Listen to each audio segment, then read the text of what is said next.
So first of all, I welcome to all of you. So as you know, in our previous class, we were discussing about neonatal jaundice.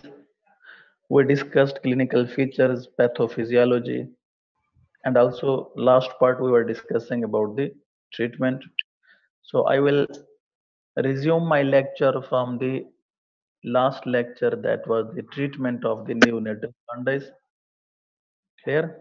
So here topic of the silent please. So topic of the discussion according to the previous lecture is the treatment of neonatal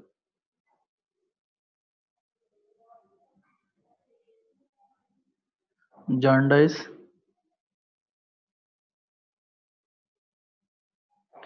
Clear? So there are the three way of the treatment. First we discuss is the phototherapy.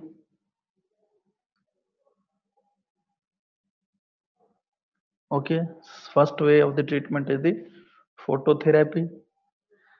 Second was the exchange transfusion trans exchange transfusion. Clear? And last one was the drugs. We use the IVIG drugs. So third way of the treatment was the drugs, especially we use IVIG, intravenous immunoglobulins. So we also discussed the exchange transfusion in detail. So we also discussed the in detail the IVIG in detail. So let's discuss the other, that is the phototherapy. So today we will discuss the next level drug, that is the phototherapy.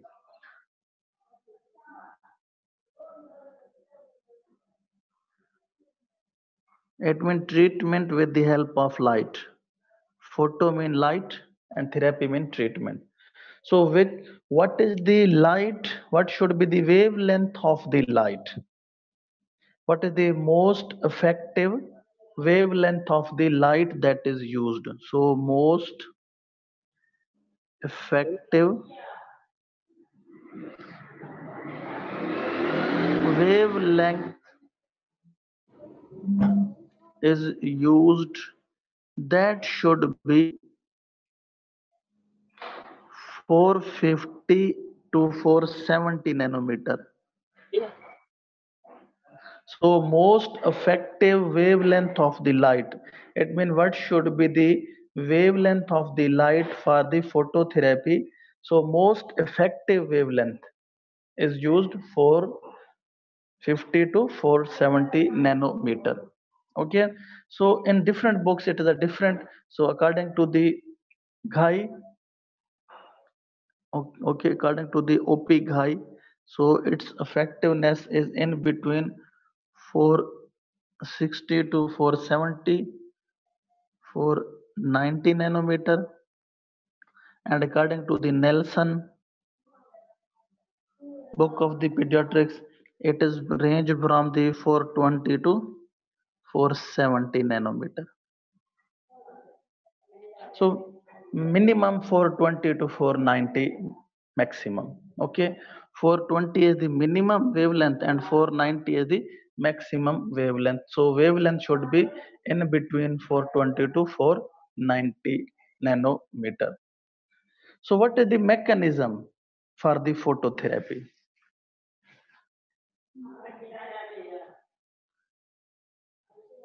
Mechanism of phototherapy. How the phototherapy works for the treatment of the neonatal jaundice. Mechanism of the phototherapy. So there are the three postulated mechanisms Actually, there are three postulated mechanisms. One mechanism is the first one is the photo isomerization.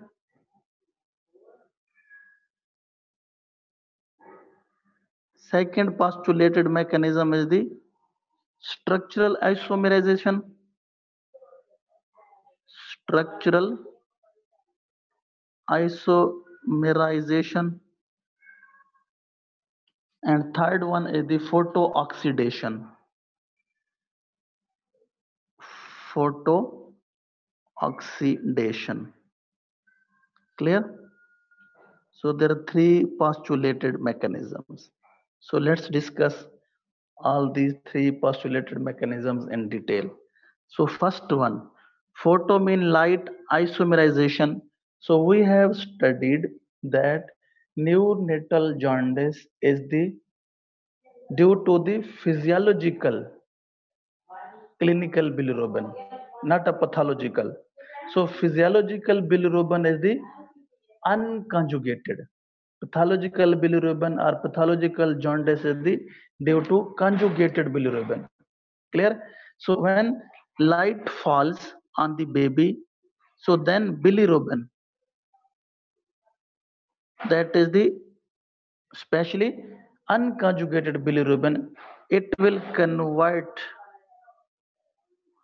into the polar compound.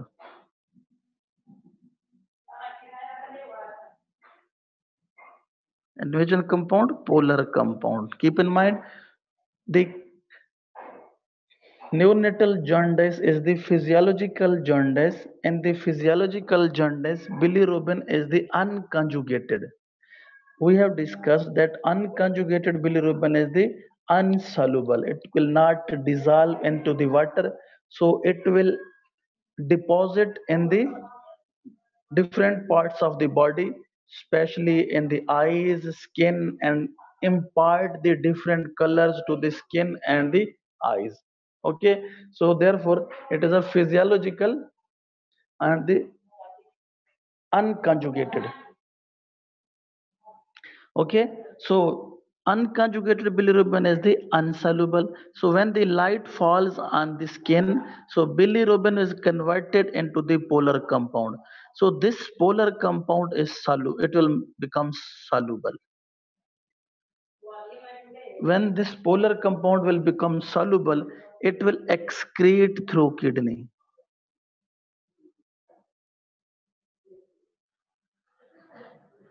Whereby the it will dissolve in water and also excreted through the kidney.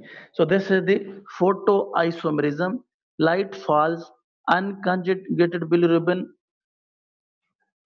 unconjugated bilirubin will convert into polar compound, and that polar compound is soluble and that is excreted through the kidney, but without conjugation.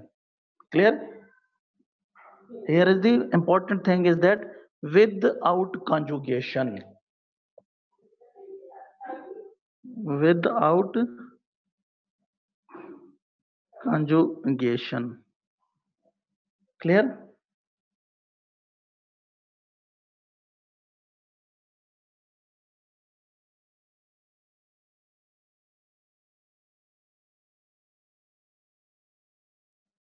So first mechanism is the photoisomerism. So we have studied that the neonatal jaundice is due to physiological bilirubin. Physiological bilirubin is the unconjugated bilirubin. So when the light falls on the unconjugated bilirubin, it will turn or convert into the polar compound. So unconjugated bilirubin is the unsoluble, but this polar compound will become soluble in water and excreted through the kidney, but without conjugation. If it become conjugated, then physiological bilirubin will convert into the pathological.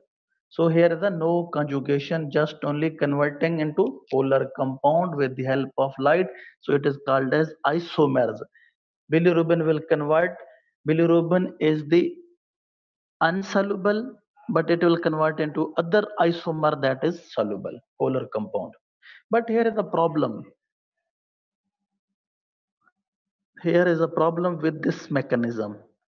What is problem? Problem is that this type of the excretion is very slow and reversible. So this type of the excretion, when bilirubin convert into polar compound, so excretion is slow and reversible. Reversible mean this polar compound can again convert into the unconjugated bilirubin and then non-soluble. So this is the problem with this one. Next one is the structural isomerization. So move on to the next page. Is the structural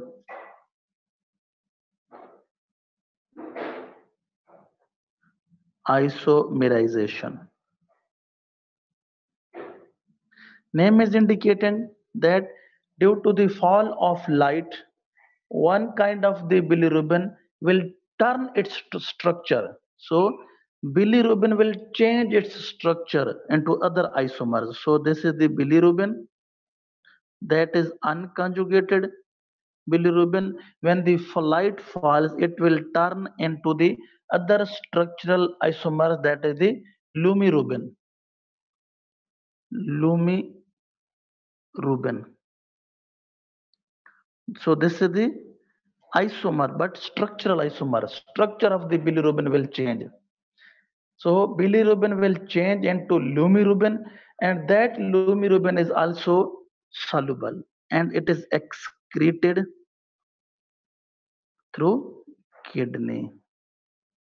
Clear? Through the kidney. But here is the point, but without conjugation. Without conjugation. No conjugation will happen here also. So this is known as structure. One structure will change into the other structure. Bilirubin will change into the lumirubin, and lumirubin is a soluble and it is excreted through the kidney but without conjugation. So what is the actually it has the good thing. What is that good thing? Important thing is that it is very fast and irreversible mechanism. So it is very fast and irreversible.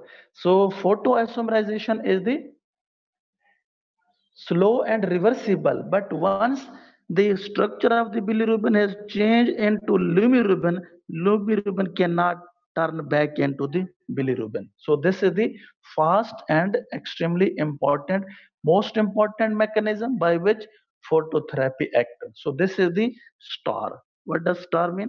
It is the most important mechanism by which phototherapy works, or the it is the actual mechanism of action of the phototherapy.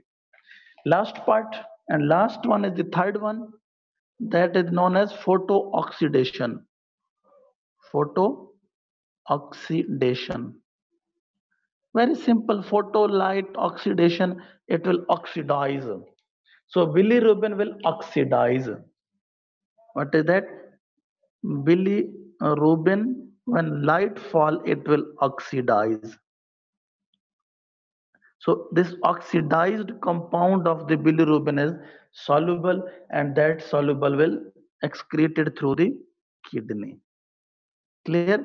But out of all these three postulated mechanism, most important mechanism of the action of the phototherapy is the structural isomerization.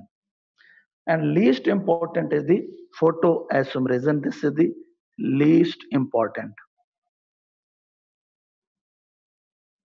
Most important structural isomerism, and least important is the photooxidation. So effectiveness of the phototherapy depends on. So let's move on to the effectiveness of the phototherapy. Here is the next point is the effectiveness of the phototherapy.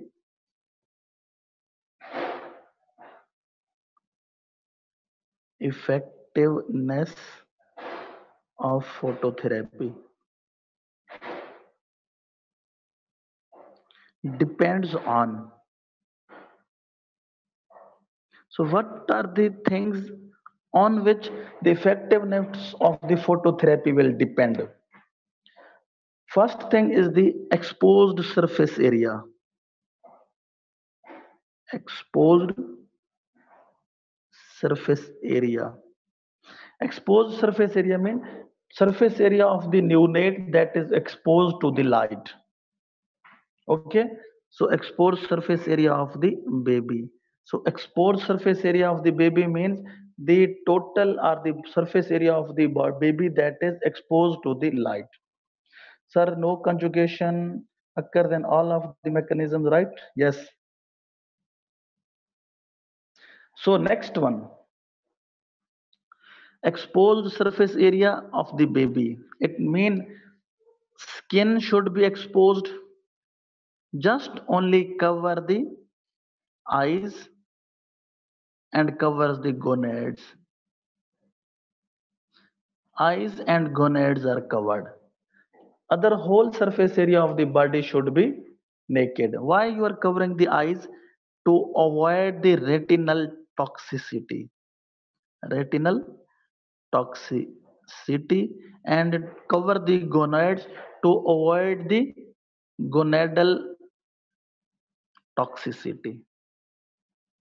So therefore, whole the baby should be naked, just only cover the eyes and cover the gonads to avoid the gonadal and the retinal toxicity. Second thing on which the phototherapy depends is the distance between the phototherapy unit and the baby. So that is next one is the distance. What should be the distance between the baby and the phototherapy unit? So here is the baby and this one is the phototherapy unit. So at least this difference should be 30 to 45 centimeter. 30 to 45 centimeter, not more than 45 and not less than 30 centimeter. Distance should be 30 to 45 centimeter. Third thing is the type of the lamp use. Type of lamps. So which one lamps should be used? So for the photo source or the source of the phototherapy are the LED lamps, and others are the CFL lamps. There are two types of the lamps. What are the LED? Light emitting diode, light emitting diode, very small, and the compact fluorescent lamp. Compact and fluorescent lamp. So which one is should be preferred? LED lamp is preferred on the CSF lamp. So LED lamp should be preferred. So which one LED should be used? LED lamp should be preferred. Okay, so how will you know that phototherapy is working in a good way or not? Page number 6. How will you know that phototherapy is working or not working? Clear? So you have to measure the irradiance. So phototherapy is working.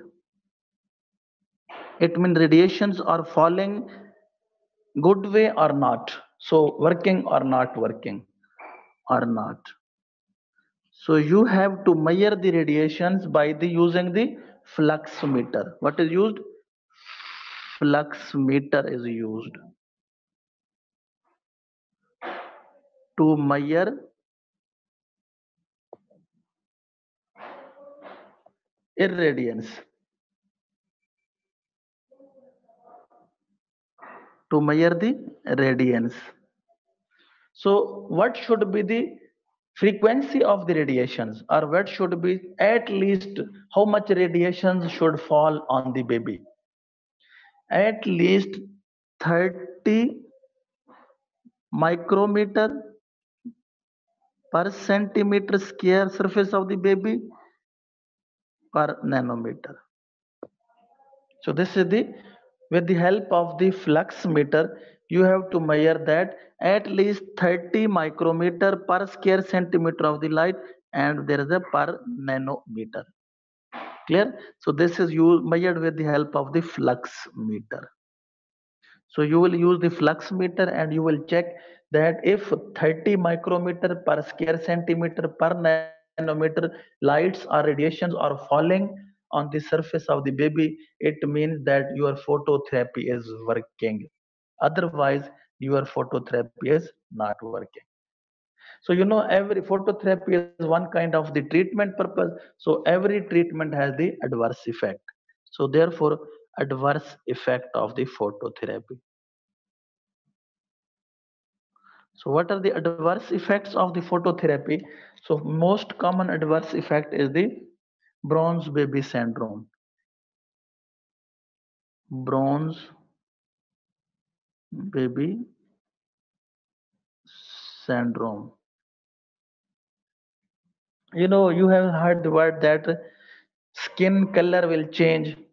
Okay, especially due to the phototherapy, skin color will change and become a dark.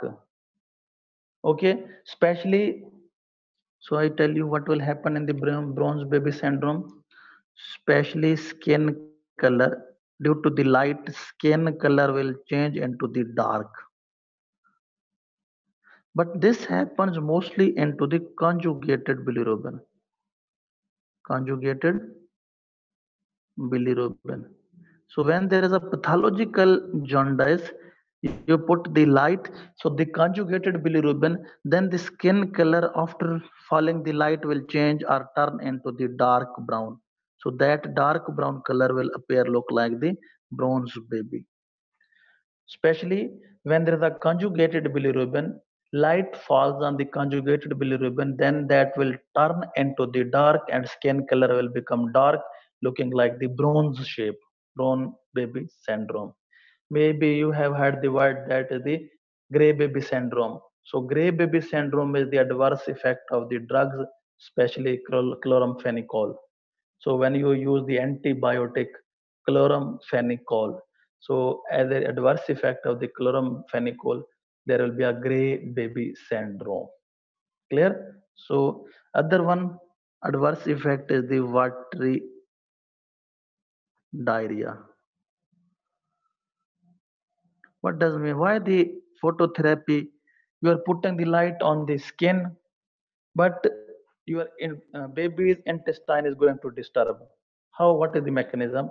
So when the light falls on the skin, you know bilirubin will convert into the polar compound. Bilirubin will convert into the lumirubin. So this all polar compound and lumirubin will first come into the intestine, then hepatic circulation. So maybe it is not clear to you. Here is the liver. So from the liver, here is the portal veins, hepatic portal vein. Here is the gallbladder and lower to the common bile duct. Clear? So when bilirubin will excreted, then the biliary tract, then it will come into the small intestine. Okay, and from the small intestine there is again enterohepatic circulation. It will again go into the from the enterohepatic circulation, and from the enterohepatic circulation it will again go into the general circulation, and from the general circulation it will go through the kidney and excreted it out in the urine. So this is the mechanism. So first bilirubin, maybe this is bilirubin, it will convert into the polar compound, or it will convert into the lumirubin, and this polar compound and lumirubin, it will come into the intestine. Here from the intestine it will go again into the portal circulation and then general circulation. From the general circulation it will excreted it out. But when it will come into the our intestine, So what here it will irritate the intestinal mucosa. What that will can irritate the intestinal mucosa or intestinal epithelium. So intestinal epithelium activity will change, so it will cause the diarrhea. So bile pigments are the bile isomers can irritate the intestinal epithelium. This irritable or irritated intestinal epithelium can cause the watery diarrhea. Third point or the third adverse effect is the dehydration. Dehydration. How the dehydration occurs? First, most common dehydration is due to the diarrhea. When there is a sufficient diarrhea, it can cause the dehydration. And other important point of the dehydration is the we have studied that skin is exposed to light. Agree? So skin is exposed to the light, so there is a no covering, so direct exposure of the skin, no clothing. So what will happen, there will be a further evaporation will happen, and due to this that evaporation there is some loss of the water and leading to the diarrhea, sorry, leading to the dehydration. So clothes are removed from the surface area, so skin is exposed to the direct light that can lead to the dehydration. Okay, and again we have studied that during the phototherapy you have to cover the eyes and cover the gonads. So why? Because there could be a retinal toxicity and there could be a gonadal toxicity. So cover the gonads and cover the eyes. So retinal toxicity and the gonadal toxicity are the adverse effect of the. Next one, last one adverse effect is written in your book is the impaired maternal child bonding. What does it mean? Impaired maternal child bonding. What does it mean?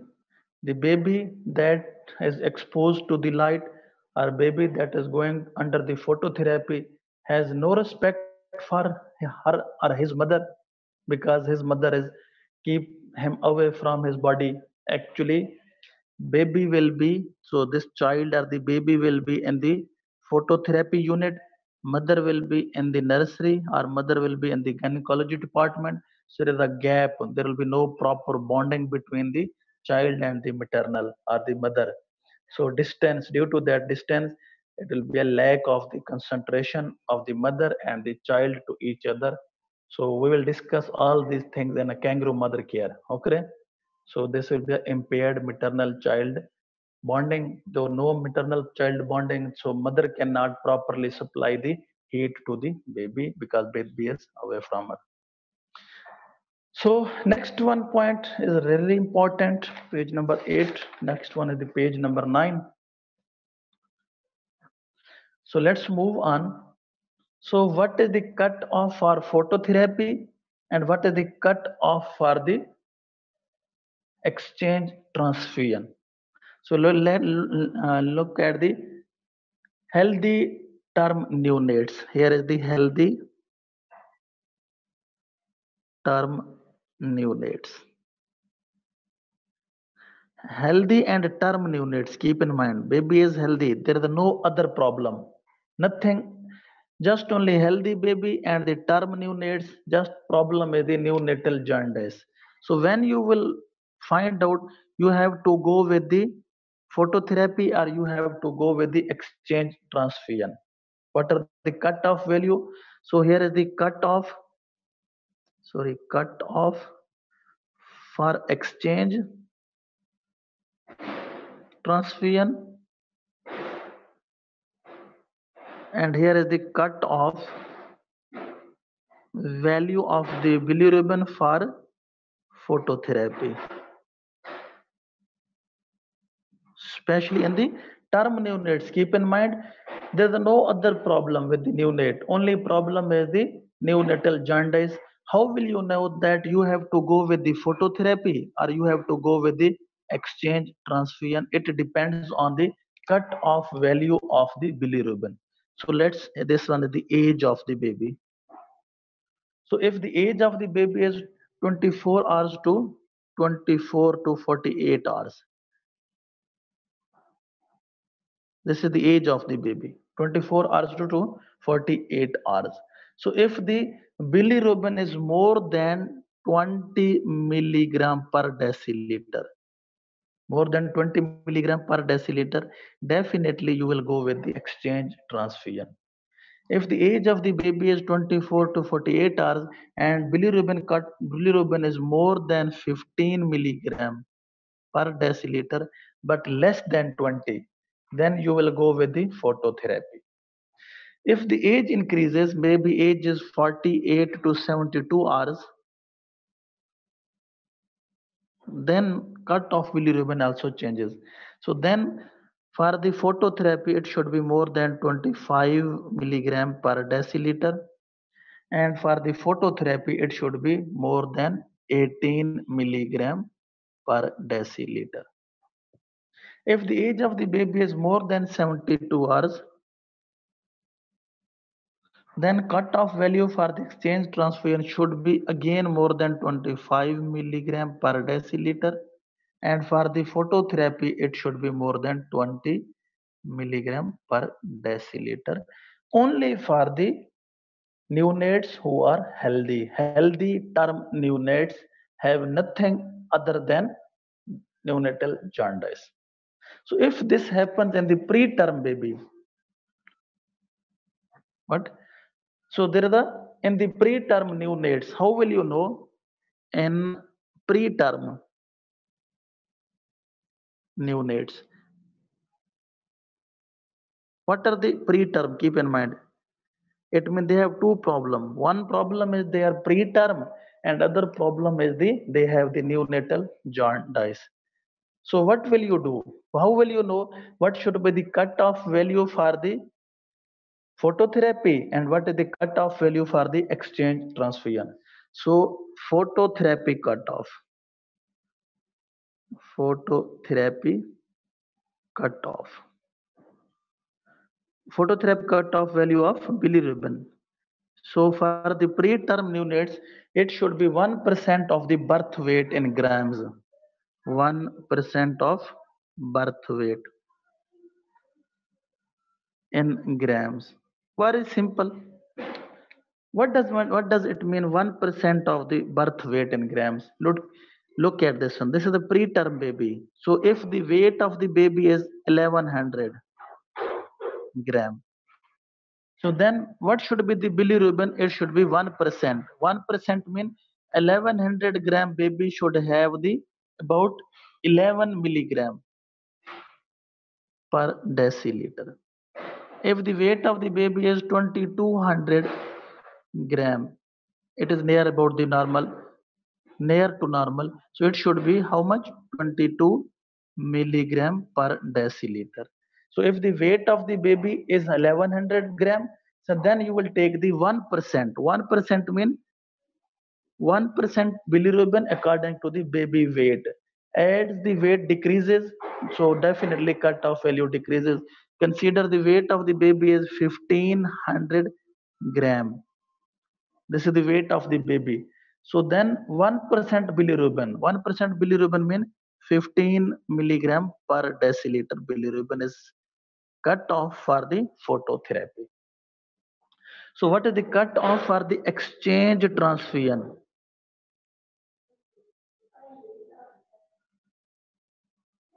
Cut off for the exchange transfusion and the preterm baby.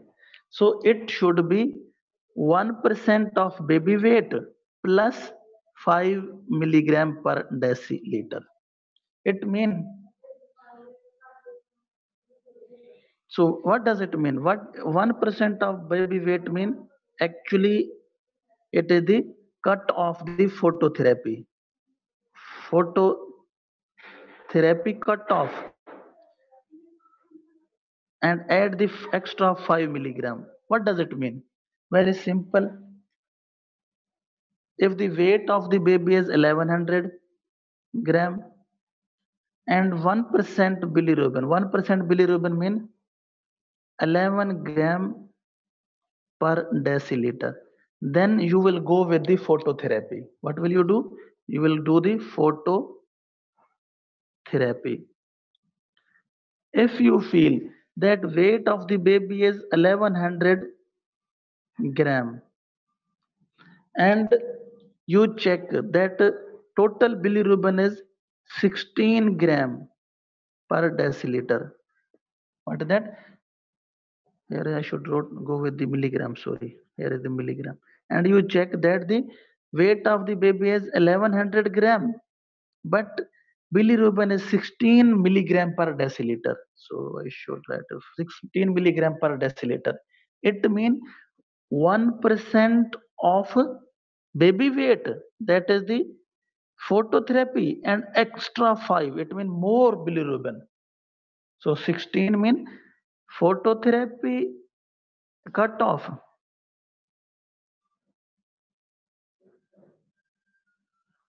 plus 5 milligram per deciliter is extra. So when you will do the phototherapy, when bilirubin, when the weight of the baby is 1100 gram and bilirubin is 11 milligram, sorry, not a gram, here is the milligram per deciliter, then you will do the phototherapy. When in the same baby that has the weight of the 1100 gram, but you check bilirubin level is more than 11, more than 11 means 6, 7, 16, 17, 18, then you will go with the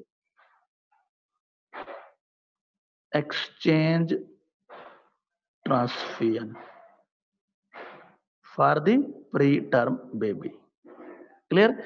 So for the exchange transfusion, cut-off value is little bit more, and for the phototherapy, cut-off value is less as compared to the exchange transfusion. So is it clear? So for the preterm baby, cut-off value for the phototherapy is 1% of the baby weight, and in the preterm baby, cut-off value for the exchange transfusion mean 1% of phototherapy plus 5 milligram extra. Maybe baby weight is 1100 gram, so phototherapy cutoff is the 11, but if it becomes 16, 17, 18, then you cannot do the phototherapy, you will prefer the exchange transfusion. Clear? So when there is a RH incompatibility, so here is the,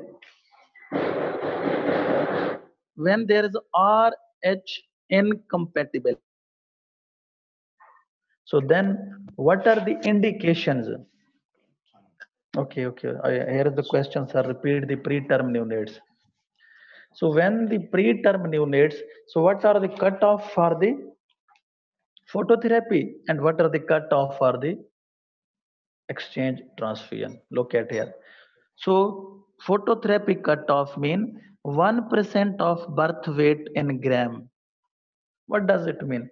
1% of the bilirubin on the baby weight. So what does it mean? It means if the baby weight is the 1100 gram, this is the weight of the baby. You know, normal weight of the baby is the 2500 to 3500 gram, 2.5 kg to 3.5 kg. This is the normal parameter. So if the weight of the baby is 1100 gram, so definitely it is a preterm baby because weight is less, so low birth weight baby. So what should be the bilirubin for phototherapy? So then bilirubin should be 1% of its weight. 1% of weight mean if the weight is 1100 gram,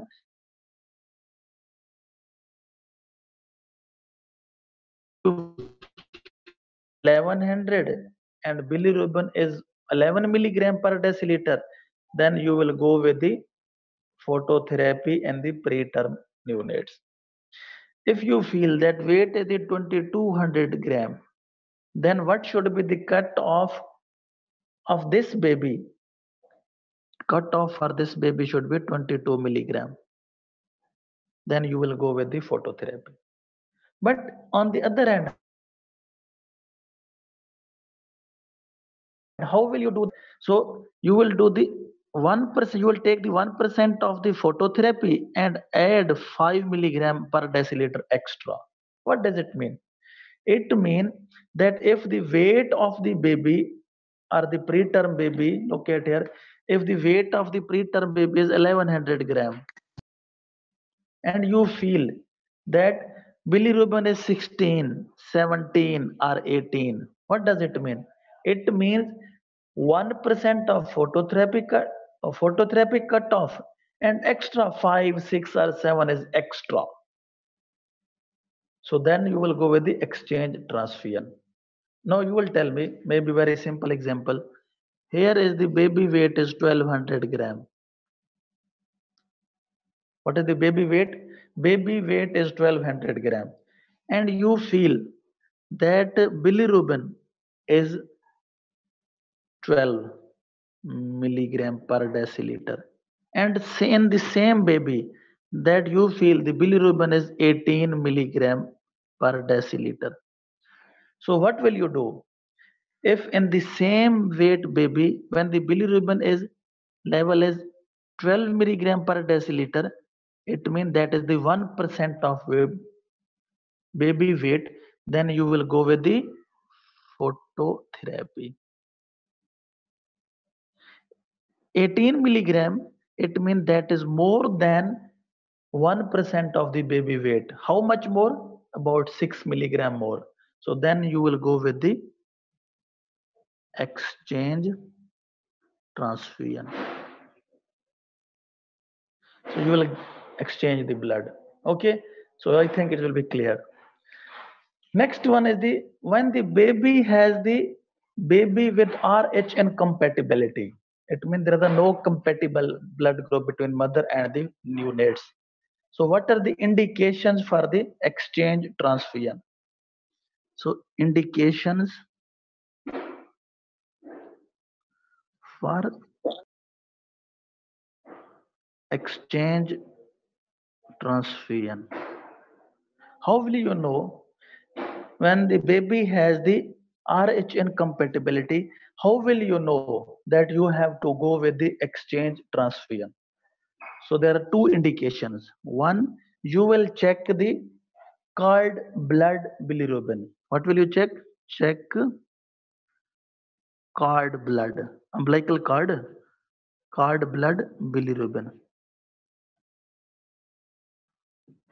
It will give you idea that in the newborn with RH incompatibility, you have to go with the exchange transfusion. And second indication, you have to check the cord blood hemoglobin. Cord blood HB hemoglobin. So when you feel that cord blood bilirubin of the newborn baby is more than 5 milligram per deciliter, then you will go for the exchange transfusion. So keep in mind, baby that is born with RH incompatibility and his cord blood bilirubin is more than 5 milligram per deciliter. Baby is born with RH incompatibility and you check that cord blood bilirubin is more than 5 milligram per deciliter. Definitely you will go with the exchange transfusion. Will go with the exchange transfusion. You will not go with the phototherapy. If you don't want to check the cord blood bilirubin because maybe laboratory is not too much developed, so then you will check the cord blood hemoglobin. If the cord blood hemoglobin is less than 10 milligram per deciliter, what does it mean? It should be less than, it is less than 10 milligram per deciliter. If the hemoglobin level is less than 10 milligram per deciliter, it will suggest you that there is a lot of hemolysis. So lot of hemolysis mean lot of production of bilirubin, lot of the production of the biliverdin and so on. So that will suggest you for the exchange transfusion and the terminate but RH incompatibility. Clear? So for the RH incompatibility, you will go with the exchange transfusion on the basis of the cord blood bilirubin or on the basis of the cord blood hemoglobin. When the cord blood bilirubin is more than 5 and cord blood hemoglobin is less than 10, then you will go with the exchange transfusion. So this is the phototherapy. Lastly, we're going to discuss the last part of this lecture, that is some drugs that were used previously, but nowadays these drugs are not used. So maybe they can ask you somewhat about the drugs. So here is some drugs. So other than the IVIG, IVIG is still used, but there is some drug that was previously used, but nowadays they are not used. That is the phenobarbital. Phenobarbital. So this drug was previously used, anti-epileptic drug. So actually this drug is the enzyme inducer. So we have studied that there is a Crigler-Najjar syndrome. What is that? Crigler-Najjar syndrome is the main cause or cause of the neonatal syndrome. What happens in this Crigler-Najjar syndrome? There is a deficiency, partial or the complete deficiency of the UDP glucuronide transferase. What is the deficiency? In the Crigler-Najjar syndrome, UDP glucuronide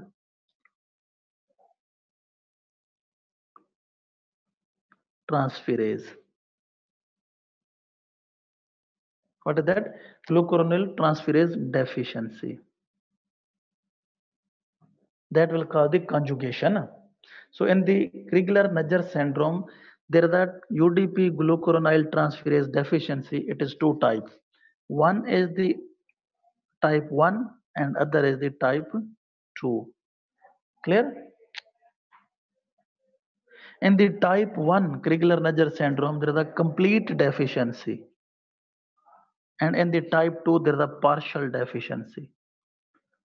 Partial deficiency. Clear?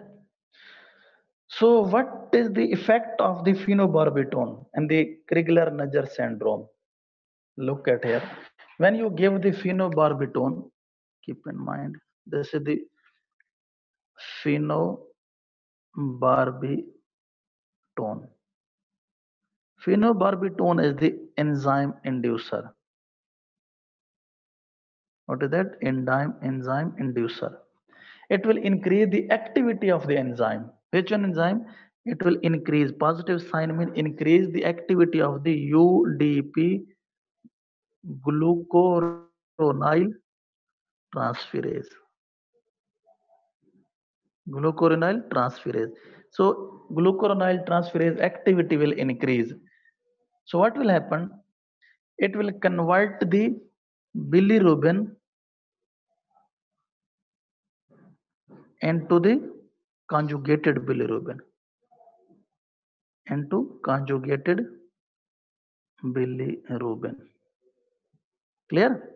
So when its activity will increase, it will convert more and more unconjugated bilirubin into conjugated bilirubin. So this conjugated bilirubin is soluble and this bilirubin is insoluble. So conjugated bilirubin will come out through the urine pathway. Clear? So here phenobarbital is the enzyme inducer. It will induce the UDP glucuronide transferase. So glucuronide transferase activity will increase. It will convert more and more and more unconjugated bilirubin into the conjugated bilirubin. So but phenobarbital can be used for type 1 Crigler-Najjar syndrome or type 2 Crigler-Najjar syndrome. What is your suggestion? Phenobarbital, this drug that is enzyme inducer, that can be used for the type 1 Crigler-Najjar syndrome or type 2 Crigler-Najjar syndrome? Type 1. If you use it for the type 1, look at here. If you use it for the type 1, it is a complete deficiency of the UDP glucuronide transferase. So it means there is a no UDP glucuronide transferase. How this drug will induce its activity? There is a no enzyme. Enzyme is not present. So it can induce the enzyme activity? No. So it cannot be used for the type 1 Crigler-Najjar syndrome. It should be used for the type 2 Crigler-Najjar syndrome when there is a partial deficiency. It means some of the UDP glucuronide transferase is present. So when you will use the phenobarbital, its activity will increase and it will convert more and more. Okay, ji. So it can be used for the useful for the type 2 Crigler-Najjar syndrome, not useful for the type 1 Crigler-Najjar syndrome, not useful. I told you why. Reason is that in the type 1 there is a complete deficiency of the UDP glucuronide transferase. But most important is the phototherapy and other important is the exchange transfusion, and last one we discussed about the some drugs IVV, IVIG and IV, oh sorry, phenobarbital. Nowadays phenobarbital is not used. So this was the end of the neonatal jaundice. So let's move on to the next topic, that is the NEC. Page number 15. So you can go with the next